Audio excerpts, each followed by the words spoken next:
What is up, guys? It is the Citrus Panda here today, and I'm coming at you with a League of Legends video about a pretty cool topic I want to talk about, and it's about the effect that the meta has on the enjoyableness of the game. So, really quickly, I want to go through like a really quick thing, and it's that meta changes happen sometimes really fast and sometimes pretty slowly or over time. So, a really like shock meta change that happened really quickly, at least in the lower ELOs. If you I play in silver, so a lot of people like Devourer junglers. Devourer and you know, its sated upgrade has been basically disabled for about the past week or so. Now this is odd because everybody used it. Not a lot of people read the thing, so people would be picking Warwick and they'd be like, "Oh, I get in the game and I can't even build I have to build like Cinderhulk or Warrior or Runglaive. I've been in the game with a Runglaive Warwick. Believe me, it's not terrible, granted, but Devourer is like 18 times better, and any other enchantment would have been like at least 5 times better. But what's interesting here is that it was like a meta shock. Like everybody in the lower ELOs had to start picking either Cinderhulk junglers, or they had to pick a Warrior jungler, or a Runglaive jungler, I guess. So this was odd, because it was something new, and a lot of people who could jungle with Devourer really just can't jungle with anything else. So they can't jungle well. I think Devourer leaves a lot of room for mistakes in lower ELOs, because let's say that you build Warrior on Lee Sin, or on a Jarvan, or a Vi, you want to get early game pressure on the map. And if you don't, let's say you maybe try a couple ganks, they're ineffective, you lose, you don't die, but you're just behind on farm or whatever. Your counterpart over here, Mr. Shyvana, Mr. Xin Zhao, Mr. Master Yi, you know, this is silver gold. You know, he's just farming up like a madman over there. He ganked like once and didn't get a kill, but maybe got an assist. I don't know, like he just got lucky. He basically jungled better than you, and all of a sudden you're in a pickle, because now this guy's gonna scale way better than you, and you're just going to die. So for the, you know, lower ELO players, Devourer is arguably just a safer route. Also, Cinderhulk is good too because it scales well, even if you're behind. Now, whenever it's disabled, it kind of throws you for a loop. A lot of champions just flat out won't be played. For instance, I didn't see like practically any Xin Zhao, any Shyvana, and mostly no Master Yi. I'd say that I saw a couple Xin Zhaos and a couple Shyvanas, but they went Cinderhulk and it just wasn't as effective. Cinderhulk on Shyvana was actually pretty strong, but on the Xin Zhao it was really weak.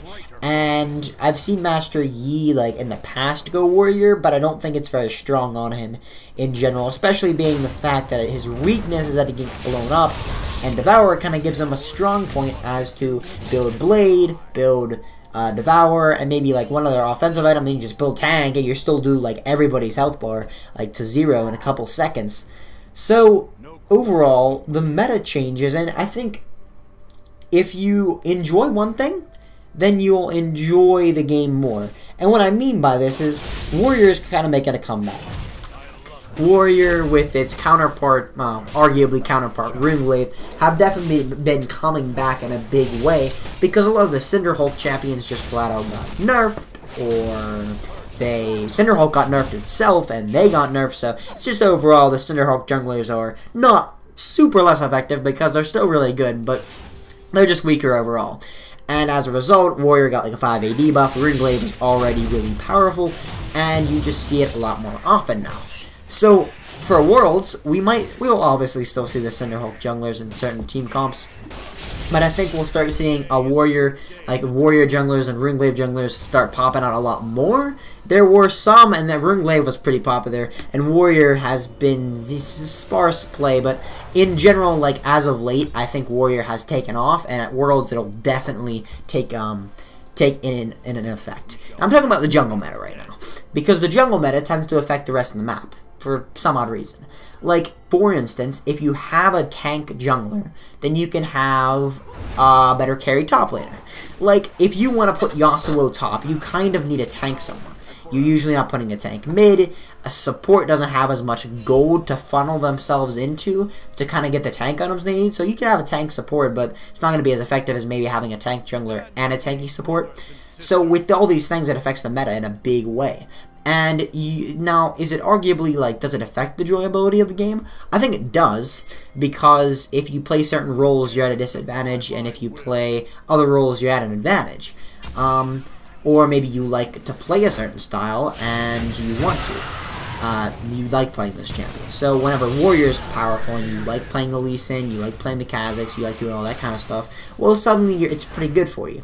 Now, if you're, you know, a fan of Amumu and Gragas and Rek'Sai and stuff like that, a lot of people that can build Cinderhulk, it's not like you got, like, shafted. Like, it's still a good item. There's still some pretty good junglers if you know how to play them.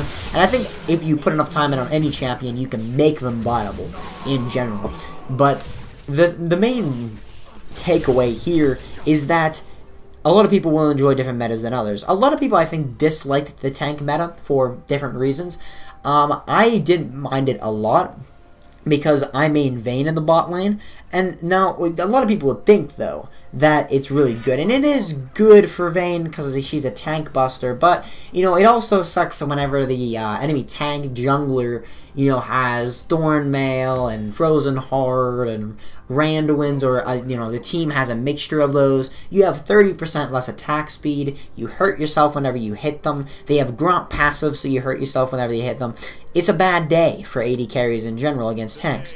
Whereas you felt like whenever you, let's say, there was a Lee Sin or a Kazakhs, you know, they came in, they, you know, had the element of surprise, they made a play, they killed you, you could have outplayed them. They're pretty much as squishy as you are. Probably not as squishy if you're talking about Lee Sin or somebody, but, like, they're still pretty squishy. They're not like mega tanks, like, running at you and ignoring your front line or whatever. But, in general, like, for me, I didn't like the tank meta as much as maybe this meta. Now, like, the meta that it's moving more towards. And the tank meta was just, you know, everywhere for a while. I mean, top laners were taking Cinderhulk, junglers were taking it. I saw a couple mid laners taking it, because you take tanks mid or whatever, and it was, like, pretty powerful, whatever. But it was just, like, such a good item that there was no reason not to take it. And the top lane on people it could be used by, and the jungler by people who used Warrior before, but could actually use Cinderhulk better, because it was just flat out better than Warrior. And the funny thing here is that over time the game adapts. Over time people adapt to the game, and they'll switch up their tactics, and a lot of times they see the pros do it, and then it moves on to solo queue sort of, and maybe it catches on, maybe it doesn't. Or maybe it's kind of the other way around, where it's used in solo queue for a while, and it's sparsely kind of like sprinkled in on the LCS. You know, Xenon High used Shyvana with Devour in the LCS with decently good success, actually. Whereas in solo queue, Devour is basically everywhere. It's stomping everybody, and it's a good item because of that, especially at the lower ELOs. I know the higher ELOs, that probably isn't as much of a problem because you have games that are shorter maybe, and they close out easier than the lower ELOs, where there's throws here and throws there, and you just don't know how to end games, and for whatever reason they go on longer, which means that the item that scales better is a lot of times just flat out better than the other one. Now, this just brings us to the discussion that I think in a general sense it does affect the enjoyability of the game depending on the meta, and depending on what it is at the time, it can be a completely different game, you know? Like let's go like to a meta where maybe like Season 4 Worlds. I've seen some gameplay from that, and you know, it's like the Kassadin top, the Zed mid, the Kazakhs jungle, you know, the ADC and the support. Like, that's just like mayhem. There's no tank in that. Like, there's nobody on that team that's gonna be like, oh, I'm pretty tanky, right? No, they're all jumping around, doing tons of damage to each other, and it's, one, probably more fun to watch, because the games with Cinderhulk sometimes aren't very fast-paced or whatever, because maybe they're just slower and more team-fight focused, rather than making individual plays across the map or whatever. But in general, I think that the Worlds this year, the meta is going to be really fun. It's very top lane centric. You know, a bunch of these carriers are going to be coming in. I don't know if Garen's going to be seeing any play at Worlds. You can sure Zella is dead that Darius and Fiora and Gangplank will probably see some play. Riven and Yasuo, some pocket picks like that, I think will also see some play, and it's an interesting meta right now. I think it gets maybe more, tries to get more interesting, and tries to get more spicy, and and like juicy just before Worlds to kind of give you something to look forward to. Like, they could have just kept the same. Could have been the Rumble, the Maokai, whatever, and then, but I mean, Maokai saw nerfs, Rumble saw nerfs. Like, it's a cycle. It's not that other people get into the meta just by getting a buff, and they sometimes do. Like, not saying that if Rumble and Maokai didn't get the buffs they respectively got, that they wouldn't have seen less play, but it's just that if they didn't get those buffs, they would have still seen some play because they were still like pretty good. But the fact that they were already on top, and these people would have been slightly below them or about the same as them, they just went down on the pedestal, and the other people went up. So, I mean, it basically just made it so that the top lane in general is going to completely change in Worlds, and I think that will be fun. And it's enjoyable for me, but for other people, maybe they like the Maokai, maybe they like the Rumble. So, it's all subjective, but I thought I'd make a video about it, thought it would be pretty fun. And until next time, guys, I'll see you later.